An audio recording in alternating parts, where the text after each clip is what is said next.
Kriminolohiya. Isang salita, 13 letra. Kurso na sabi ng iba ay madali lang. Basic lang yan kasi kakaunti ang math. Putok-putok lang naman ng mga baril yan eh. Nako, yung mga estudyante naman na pumapasok diyan, basag ulo. Kapag malakas ang katawan mo, matik papasa ka dyan. Puro marcha lang naman ang ginagawa dyan eh.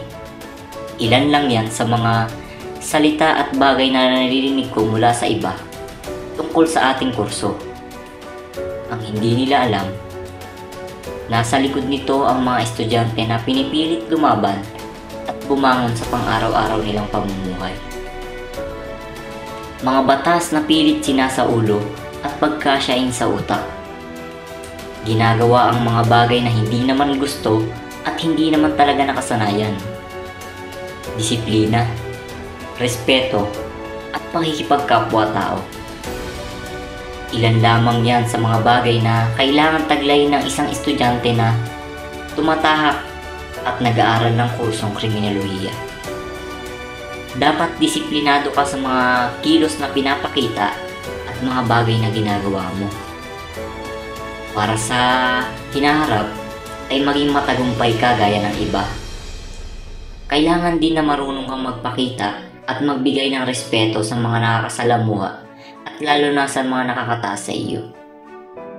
At higit sa lahat, ay dapat marunong kang makipagkapwa-tao. Dahil sa hinaharap, ay tayo na ang maglilingkod sa bayan at magpapatupad ng mga batas. Kung kaya dapat ngayon pa lang ay alam na natin ang mga bagay na ganyan. Ako ay isa sa mga makabagong henerasyon na tumatahak at nag-aaral ng kursong kriminolohiya. At sa kasalukuyan, ako ay nasa kalagitnaan na ng pag-aaral ng kursong ito. Ngunit kung ituring at tawagin ako ng mga nakakilala sa amin, ay parang isa na akong ganap na pulis. Kung kaya naman, ay hindi ako nagpapabaya sa pag-aaral. Kasabay ng pagpapakondisyon at pagpapalakas ng aking katawan ay ang pagpapalago ng kaalaman at pangunawa ko tungkol sa aking kurso na nakuha. Mapalabas man o mapaloob ito ng paaralan.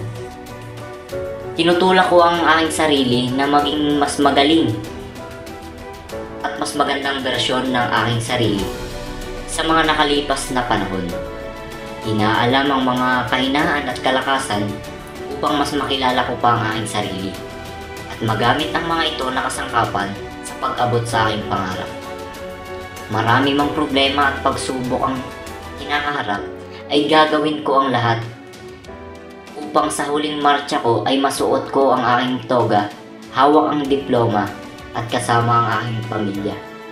Kasama ang Diyos Ama na sa akin ay gumabay at nagturo ng tamang daan upang ako ay magkaroon ng maayos na buhay.